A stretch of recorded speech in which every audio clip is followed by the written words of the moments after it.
Hello everyone, स्वागत है आप सभी का हमारे यूट्यूब चैनल में। आज की ये वीडियो जो है आप सभी के लिए बहुत ज़्यादा इम्पोर्टेंट होने वाला है। अगर आप आरआरबी एनटीपीसी का फॉर्म भर रहे हैं या फिर भरेंगे और इसकी तैयारी कर रहे हैं तो ये वीडियो आपके लिए बहुत ज़्यादा इम्पोर्टेंट हो जाएगा। आप सभी को पता है कि कल ही के दिन नोटिफिकेशन आया जिसमें आरआरबी एनटीपीसी ने 10,884 पोस्ट निकाला है, ठीक है, जिसमें विभिन्न प्रकार के पोस्ट हैं। उन सब के बारे में ऑलरेडी एक वीडियो डाल दिया हूँ, हालांकि थोड़ा सा मैं फिर से इसका एक ब्रीफ डिस्कशन जरूर करूंगा, ठीक है। तो इस वीडियो में अंदर हम बात करेंगे कि आपको कौन कौन से बुक फॉलो करना चाहिए, ठीक है। बुक के साथ आप और कहां कहां से पढ़ सकते हैं, क्या आप स्ट्रेटजी यूज कर सकते हैं, और आप मॉक टेस्ट कौन कौन सा ज्वाइन कर सकते हैं, या फिर मॉक टेस्ट का सही इस्तेमाल कैसे करना है, ठीक है। इन सारे चीज़ों की बात करेंगे और एग्जाम क्वालिफाई करने के लिए इन तीनों बातों को जानना आपको बहुत ज़रूरी हो जाता है। तो अगर आप चैनल में नए हैं तो आप हमारे चैनल को सब्सक्राइब कर लीजिए, वीडियो अच्छा लगे तो लाइक भी कर सकते हैं। तो चलिए शुरू करते हैं आज की इस वीडियो को। और इसमें जो मैं अपना स्ट्रेटेजी बताऊंगा जो मैंने फॉलो किया था, क्या क्या गलतियां मैंने की थी जो आपको नहीं करना चाहिए, ठीक है, इन सारी चीज़ों को मैं बताऊंगा। तो आप बने रहिए वीडियो में शुरू से लेकर लास्ट तक। तो चलिए हम अपने नेक्स्ट स्लाइड में चलते हैं। और सबसे पहले मैं आपको बता दूं, क्योंकि कल मैंने बताया नहीं था कि कौन कौन से ऐसे पोस्ट हैं जिसमें टाइपिंग टेस्ट की ज़रूरत होती है, किसमें साइको टेस्ट की ज़रूरत होता है। ये सारा चीज़ तो मैंने कल के वीडियो में बताया था कि CBT 1 और CBT 2 दो एग्ज़ाम होता है, उसके बाद के क्या प्रोसेस होते हैं मैंने नहीं बताया था, तो आज की वीडियो में बताऊंगा। तो सबसे पहले हम देख लेते हैं कि 10,884 पोस्ट टोटल है, जिसमें अंडर ग्रेजुएट लेवल के टोटल 3,404 पोस्ट हैं। आप यहाँ पे देख सकते हैं, जिसके अंदर इस तरह के पोस्ट हैं जैसे अकाउंट क्लर्क कम टाइपिस्ट, कॉमर्शियल कम टिकट क्लर्क, फिर जूनियर क्लर्क कम टाइपिस्ट और ट्रेन क्लर्क। ये सब है अंडर ग्रेजुएट लेवल का। ग्रेजुएट लेवल में जाएंगे तो ग्रेजुएट लेवल में टोटल 7,479 पोस्ट हैं, जिसमें आपको गुड्स ट्रेन मैनेजर का पोस्ट देखने को मिलेगा, स्टेशन मास्टर का देखने को मिलेगा, चीफ कॉमर्शियल कम टिकट सुपरवाइजर का पोस्ट देखने को मिलेगा, जूनियर अकाउंट्स असिस्टेंट कम टाइपिस्ट का पोस्ट देखने को मिलेगा, और सीनियर क्लर्क कम टाइपिस्ट का पोस्ट देखने को मिलेगा, ठीक है। तो ये पूरी तरीके से ये सारे पोस्ट को मिला के टोटल 10,884 पोस्ट हमको देखने को मिलेगा। अब मैं यहीं पे आपको बता देता हूं कि कौन कौन से ऐसे पोस्ट हैं जिसमें आपको टाइपिंग टेस्ट की भी तैयारी करनी होगी, कौन कौन से ऐसे पोस्ट हैं जिसमें आपको साइको देना होगा, कौन कौन से में आपको आगे की बात करेंगे, ठीक है। तो ऊपर का जो ये आप पोस्ट देख रहे हैं 1 से लेकर 4 तक, ये ऐसे पोस्ट है जिसमें आपको टाइपिंग टेस्ट देना पड़ेगा। CBT 1 और CBT 2 के बाद आपको टाइपिंग टेस्ट देना पड़ेगा, ठीक है। इसमें किसी भी तरह का सर्टिफिकेट आपसे नहीं मांगता है, बस आपको टाइपिंग टेस्ट देना होता है और उसको क्वालिफाई करना होता है।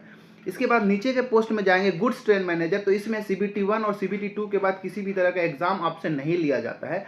इसके बाद यहाँ पे आप ग्रेजुएट लेवल में जाएंगे तो ये स्टेशन मास्टर का जो आप पोस्ट देख रहे हैं, तो स्टेशन मास्टर का जो पोस्ट है उसमें आपको साइको टेस्ट देना पड़ता है। इसको वापस से इसका साइको टेस्ट होता है, जिसको आपको ऑनलाइन ही, हालांकि ये भी होता है, तो आपको जाके देना होता है।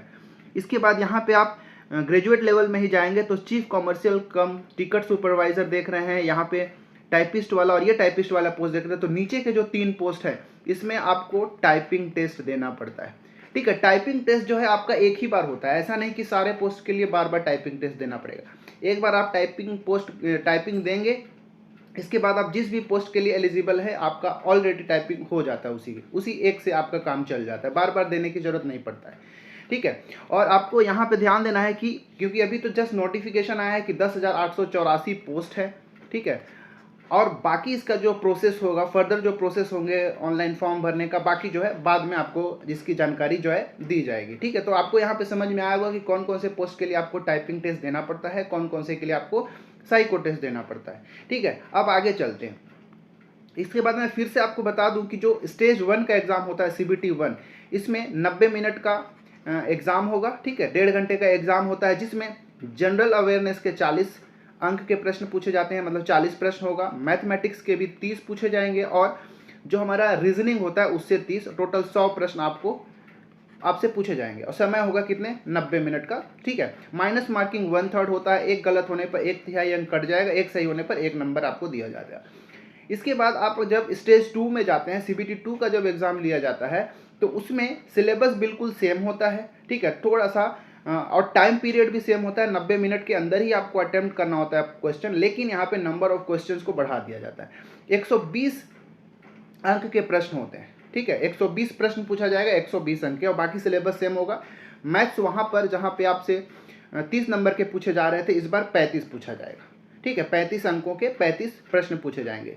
रीजनिंग जो भी वहाँ पे 30 था, यहाँ पर आपको 35 अंकों के 35 प्रश्न पूछा जाएगा, और वहाँ पे जो जनरल अवेयरनेस 40 था, यहाँ पर आपसे 50 कर दिया गया, 50 अंकों के 50 प्रश्न पूछे जाएंगे। तो इस प्रकार टोटल 120 अंकों के 120 प्रश्न पूछे जाएंगे।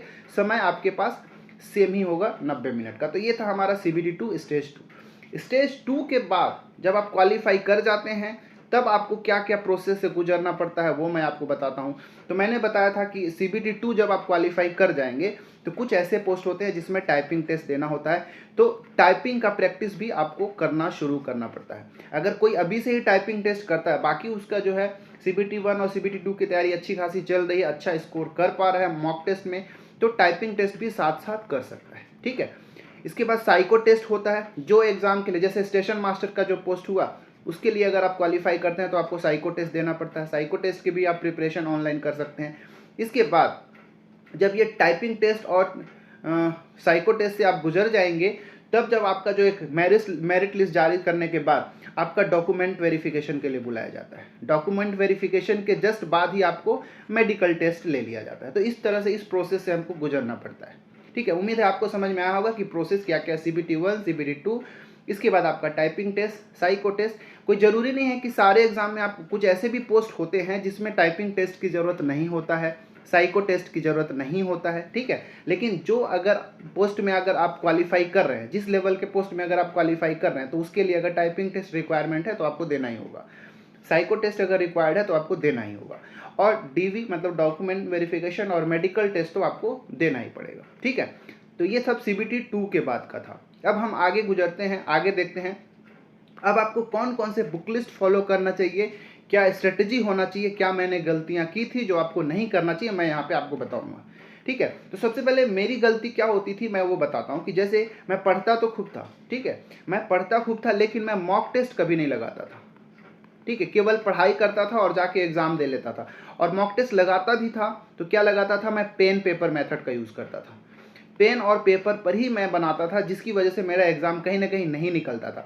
और मॉक टेस्ट से जनरली मैं भागता ही था, क्योंकि मैं केवल पढ़ाई करता था, मॉक टेस्ट देता ही नहीं था। इसीलिए घर में तो अच्छे से बनता था, कोई कुछ सवाल पूछे तो मैं उसका आंसर दे पाता था, लेकिन एग्जाम में जाने के बाद मेरा जो स्कोर करता था वो कम, मतलब नंबर ऑफ अटेम्प्ट जो है वो कम हो जाता था, क्योंकि मेरा मॉक टेस्ट कम से कम लगाता था। ये मेरी गलतियाँ थी, लेकिन आपको ये गलती नहीं करना है। अब मैं बुक लिस्ट पहले बता दूं आपको कि क्या क्या बुक लिस्ट फॉलो करना चाहिए। तो सबसे पहले जनरल अवेयरनेस।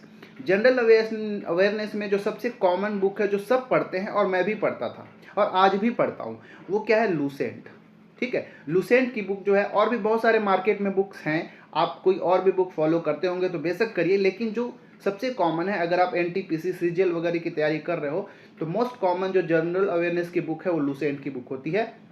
और मैं आप सभी को भी सजेस्ट करूंगा कि इस बुक को आप लेटेस्ट वाला जो एडिशन है उसको लेकर और अच्छे से पढ़ाई करें।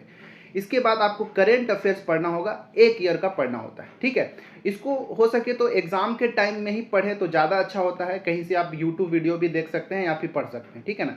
अभी इस पर ज़्यादा फोकस नहीं करें, क्योंकि कई सारे ऐसे भी होते हैं जो आपसे नहीं बनेगा, कुछ बहुत ही कॉमन होते हैं जो बन जाता है। आपको लूसेंट वाले बुक पे या फिर बाकी जो जनरल स्टडीज़ वाला जो पोर्शन है, GK वाला पोर्शन, उस पर फोकस करना है, ठीक है। करेंट अफेयर भी आप डेली बेसिस पे अपना देख सकते हैं, याद रखिएगा।